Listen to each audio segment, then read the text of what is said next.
जय हिंद दोस्तों, स्वागत है आप सभी का अपने YouTube चैनल स्टडी लाइफ 247 पे। आज हम लोग जानने वाले हैं रेलवे ग्रुप डी में सभी अलग अलग पोस्ट पे नए ज्वाइनिंग के समय कितनी सैलरी बनती है इसके बारे में। जैसा कि आप स्क्रीन पे देख पा रहे होंगे, मैंने अपने एक दोस्त का लिया है सैलरी स्लिप जो 2018 के रेलवे ग्रुप डी वाली वैकेंसी के तहत 2019 में चेन्नई बोर्ड में ज्वाइन किए हुए हैं। उनका ये फर्स्ट मंथ का सैलरी स्लिप है, 2019 का है। और फिर जो दूसरी तरफ आप देख पा रहे हैं, यह हाल ही में अप्रैल 2023 का सैलरी स्लिप है। तो इन दोनों स्लिप का तुलना करके आपको हम बताने वाले हैं कि आप लोगों का जो नए ज्वाइनिंग कर रहे हैं या फिर ज्वाइन कर चुके हैं, उन लोगों की सैलरी कितनी बनने वाली है और फिर प्रत्येक साल कितने रुपए बढ़ने वाले हैं। इन सभी चीज़ों को हम जानने वाले हैं, तो आप लोग वीडियो को अंत तक जरूर देखिएगा। तो चलिए शुरू करते हैं। सबसे पहले हम बात कर लेते हैं उनके पहले मंथ के सैलरी स्लिप के बारे में। तो आप यहाँ देख सकते हैं, यह अक्टूबर 2019 का सैलरी स्लिप है और उनका ड्यूटी मद्रास डिवीज़न यानी चेन्नई डिवीज़न में ही है। नीचे में आप देख पा रहे होंगे पीएफ नंबर, नेम और काफ़ी सारे पर्सनल इन्फॉर्मेशन, जिसे मैंने हाइड कर दिया है क्योंकि आपको सैलरी की जानकारी से मतलब है। उनका आप यहाँ पर पोस्ट देख सकते हैं, असिस्टेंट CNW जो कि मैकेनिकल डिपार्टमेंट है, और काफ़ी सारे इन्फॉर्मेशन है जिसे आप पॉज करके देख सकते हैं। अब चलते हैं हम लोग अर्निंग आय पे, जो कि मेन है। आप यहाँ पर देख सकते हैं बेसिक पे है 18,000। ग्रुप डी के किसी भी पोस्ट पे आप ज्वाइन करते हैं तो आपकी बेसिक पे जो होगी वो 18,000 होगी शुरू में। और फिर आप ये नए वाला सैलरी स्लिप देख सकते हैं जो कि अप्रैल 2023 का है, तो इसमें बेसिक पे है 19,700, यानी जो आपके बेसिक पे है वो प्रत्येक साल बढ़ने वाले हैं। आगे बढ़ते हैं, अगला है डियरनेस अलाउंस, महंगाई भत्ता। ये आपके सैलरी में अहम रोल निभाता है क्योंकि इसमें प्रत्येक 6 महीने में बढ़ोतरी होती है। यहाँ आप देखेंगे कि उनका उस समय जो था 2019 के समय महंगाई भत्ता था 3,060, यानी उस समय के बेसिक का होगा 17%। आप कैलकुलेट करके देख सकते हैं। वहीं आप नए वाले स्लिप में देखेंगे तो इसमें जो है इनका महंगाई भत्ता है 8274 रुपये, यानी उस समय के बेसिक का 42%। तो आप देख सकते हैं लगभग 3.5 साल में महंगाई भत्ता 17 से 42% हो गई है। अगला है हाउस रेंट अलाउंस, HRA। यहाँ पर देख सकते हैं इन्हें जो मिला है 5400 रुपये मिला है। ये हाउस रेंट आपके सिटी के ऊपर डिपेंड करता है। जैसे मान लीजिए आपकी ड्यूटी अगर बड़े बड़े मेट्रो शहर में लगती है तो वहाँ पे जो आपको HRA दी जाएगी वो बेसिक का 30%, तो आपके 18,000 का 30% जो होगा वो 5400 रुपये हो जाएगा। अगर उससे छोटी शहर में ड्यूटी लगती है तो आपको 20% मिलेंगे जो कि 3600 होगा। और अगर सबसे छोटी शहर में ड्यूटी लगती है तो वहाँ पे आपको 10% ही दिया जाएगा जो कि 1800 रुपये होंगे। तो यहाँ पर आप अपने सिटी के हिसाब से आप इसे अनुमान लगा सकते हैं। यहाँ पर आप देखेंगे तो इनकी दोनों स्लिप में ये जो है रूम रेंट सेम ही है।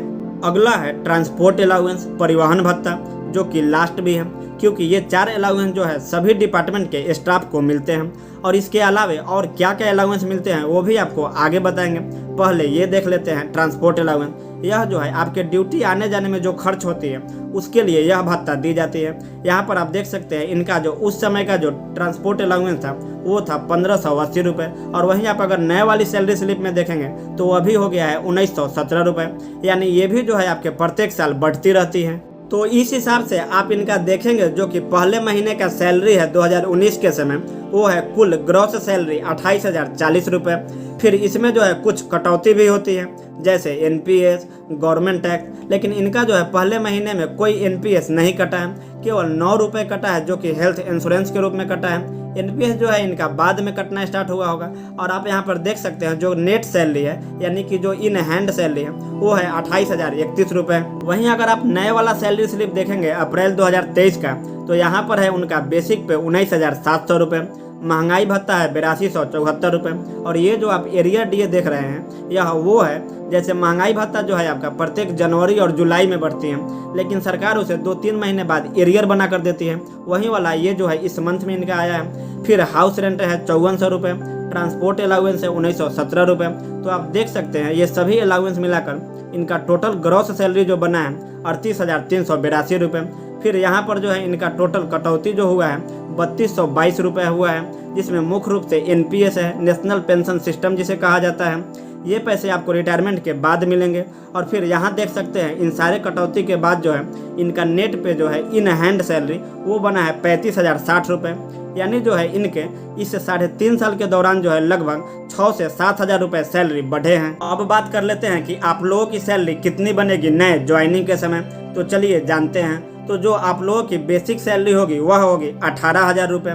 उसके बाद बात करते हैं डियरनेस अलाउंस की, जो कि महंगाई भत्ता होता है। यह जो है आपके बेसिक का 42% मिलेगा। वहीं बात करेंगे कि 18,000 का 42% का, तो ये आपका निकल के आ जाएगा 7560 रुपये। इसके बाद आएगा आपका हाउस रेंट अलाउंस। अगर आप रेलवे क्वार्टर नहीं लेंगे तो आपको हाउस रेंट दिया जाएगा, जो आपके सिटी के ऊपर डिपेंड करता है। इसके बारे में हम पहले ही बता चुके हैं। तो यहाँ पर हम हाउस रेंट ले लेते हैं 5400 रुपये, अगर आपकी मेट्रो सिटी में जॉब होगी तो। फिर आता है ट्रांसपोर्ट अलाउंस, जो कि आपके आने जाने में जो खर्च होता है, तो ये जो आपको मिलने वाले हैं ये है 1917 रुपये, जो कि प्रत्येक साल बढ़ती रहती है।